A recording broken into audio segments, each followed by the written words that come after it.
কি করব বলুন না ডাক্তারবাবু, আমি এখন মেয়েটির যে কিছুই মনে পড়ছে না। যতদূর আমার মনে হচ্ছে বাচ্চাটির মেমোরি লস হয়েছে, এই কারণে ও কিছু মনে করতে পারছে না।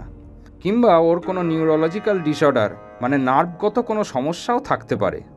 তাহলে কি শহরে নিয়ে যাব? পুলিশে খবর দেব?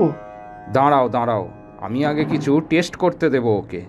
তুমি ওকে আমার ক্লিনিকে নিয়ে এসো, আর এদিকে তুমি পঞ্চায়েত প্রধানের সাথে কথা বলে নিও। আগে আপনি যা বলবেন। আমি এখন আসি, পরে দেখা হবে আবার। ও বাবা, বাচ্চাটি তো একেবারে তোমার কোলে মাথা দিয়ে দিব্যি রয়েছে। একটু আগেই তো কাঁদছিল মায়ের জন্য। অনেক কষ্টে শান্ত করিয়েছি গো, শুধু মা করছে। ডাক্তারবাবু কি বললেন গো?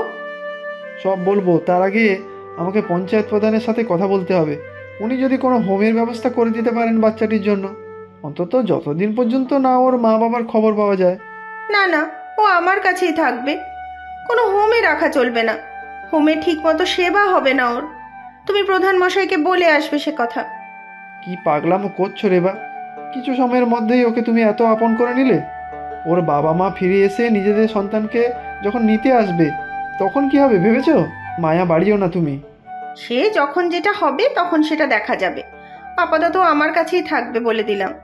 ভগবান পাঠিয়েছেন ওকে আমার কাছে, আমার কোল পূর্ণ করতে।